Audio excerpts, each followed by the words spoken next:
Dogbe na va gbe nkafe ya va la ji. Nle kama de be mi akpo gbe nya bere. Me no chacha ya me va kpo nu ya. Elego me sinamde. Me no chacha le YouTube ya me va klide nyonu via. Dr. Mobisho. Ma china we. E bi me kpo gbe do shock mto. Elego me sinamde. Na wate wa hane no hane de. Obe first genetically modified mosquitoes set to be released in Africa. Ma china we. O dasi o yovo koga menye gavio. Yovo koga menye gavio. Ya ova ni mosquito la Africa, ova ni mosquito le Burkina Faso. O ni voya dasi ni mosquito on. Bene mosquito chu yo ni play GMO de. Mosquito yo ni play GMO de. Ne yido ava wo mosquito nyonu we. Ayo mosquito yo du na me. Ne wa fight malaria. Mi atowe susu le nyama me. Susu le nyama me ha. Be avu no le mi de viodu la feme. Ta wanyi avuchu na avuchu de ne wa va wo avu no we. Ta gbo le nyama me ha. Mi atowe mi bia mi ape kplo la we lo. Mi bia mi ape du kplo la we. Mi bia mi ape politician we. Mi na mi atogbi o de no chu. Evedu ko mi na mi chu. Na de le jojo ya me gbe to ko le fefe.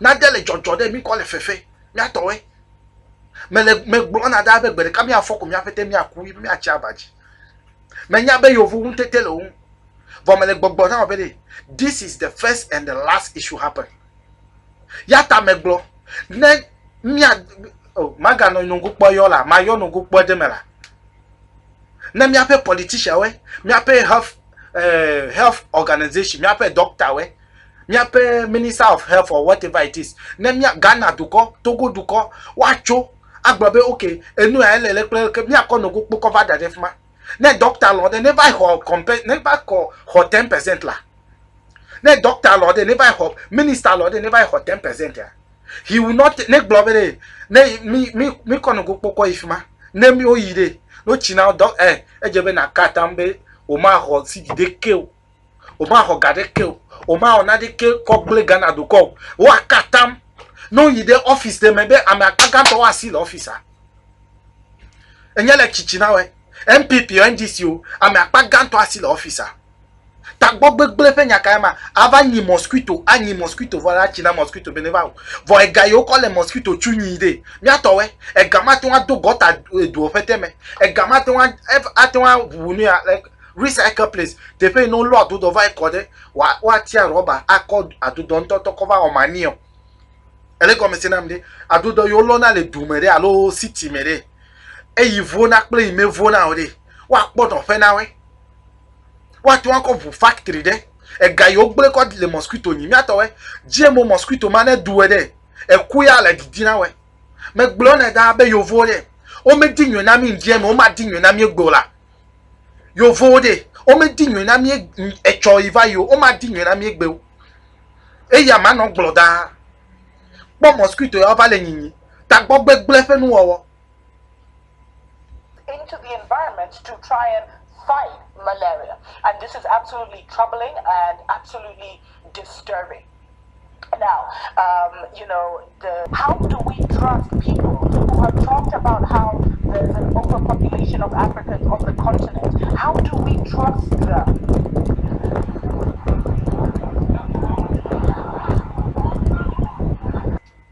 mi atowe le ka me gbe to avoid sigbe le ka me gbe to avoid sigbe because I may our plan be you about with that demonstration ya me only o fifie Ghana towe mi phone mi no anyi po abe me kami o ma china mi mosquito de aya no cho yo vode o do ebe you are with me godo tana mi phone mi atowe evedu ko mega ko folo mi na mi atogbo no cho menye be nu mo evedu ko mi na mi cho serious nya bon ku bia na me go de ne po video ya ko mena no view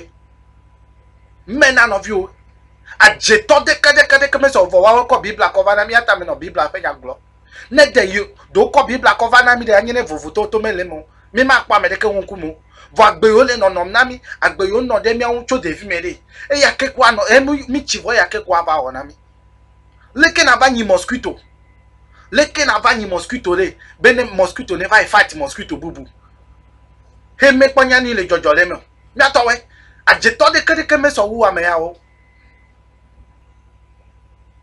leke na wa no gbe sigbe avon di sigbe ano gbe so di na megbeto machi na we amachi lumile para imile dudu kwa che minya para pe side effect para imile nunulo minya pe side effect aleke wo amegbeto ava wo agbema to bisibe echi me be ole wo na me kra vai check fluoride da sodium fluoride vai check ida ya milenu mmekonya ame ya test na mi o ya ta mele gbogbo Ghana duko ne galaxy we de mega ko ga ko da de because ne ko fa mi afeti aku ne ko va ya mi afeti aku ele go mi sinam de e galaxy wo mete un factory o mete un research center ele go mi sinam de o mete un research center be galaxy o ya ne ko frefu gawe to ho da de me gloncho ne earthquake de ka fufu e ho feti agba ele go mi sinam de aha mi no fuma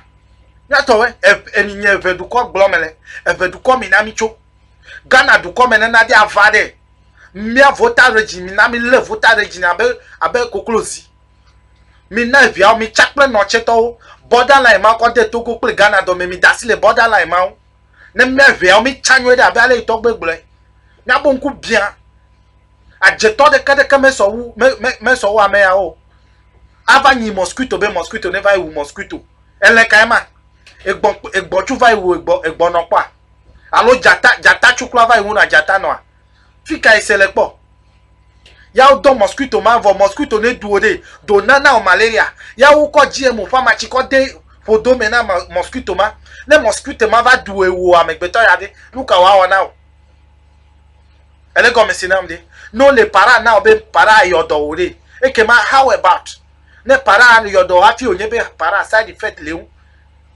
ele go mesinam de painkiller obe side effect lewu amachi de sia de kure side effect lewu ele go mesinama ya onye bo na amachi obe ko GMO ko de mosquito me be mosquito never do mosquito no ne waku e go me does it make sense mi atowe na me chomi awu mi adokwida ya me aha enu imele gbogbo enye bede mi ape politician mi ape leader we de I don't believe in any of them no na tepe mi akponya tepe anto akple no go pole no kwa cover that defman no so lefman eleko ine Britain top mega van church ejebe ne so ebe yima god fucking you will not bring any nonsense in Africa there or in our country ejebe ne so because na me ape president yi na there Britain there me de ko chuna yi na Britain no that is our security no Gokpo is number one security and twice is number one security for we the poor.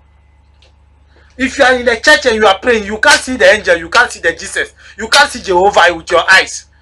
Those who are see vision, they see only dirty vision. About 60 people died in accident. The visionists did not see it. My brother, we are talking about reality. Ava dasi mosquito ma to bi ava no modu.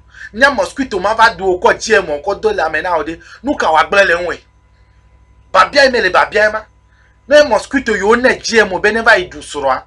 Ya no yi ne mete va ipo soro ne wa du. Ne ko du amegbeto de dolele ka wa na me a. Me atowe. And they are killing us day in day out. Na bonku bia amachi yo ko le mi awude me nya amachi vio. Mi ape toothpaste vai check dala. Vai check everything, mais vai check toothpaste mi ko le no me tutu. Ale go me se na ne po video ye ko me na me sia me. Toothpaste mi ko le no me tutu adu me clock kwa chede. Me be de poison ye. Vai check that. Check be chemical ka o ko toothpaste mi ko exact article le no me kwa nyu na o. Obe traditional way. That if you de kane gble ko le free. Ni mi na mi drone no ko evia. Mi na mi cholo. Mi na mi cho.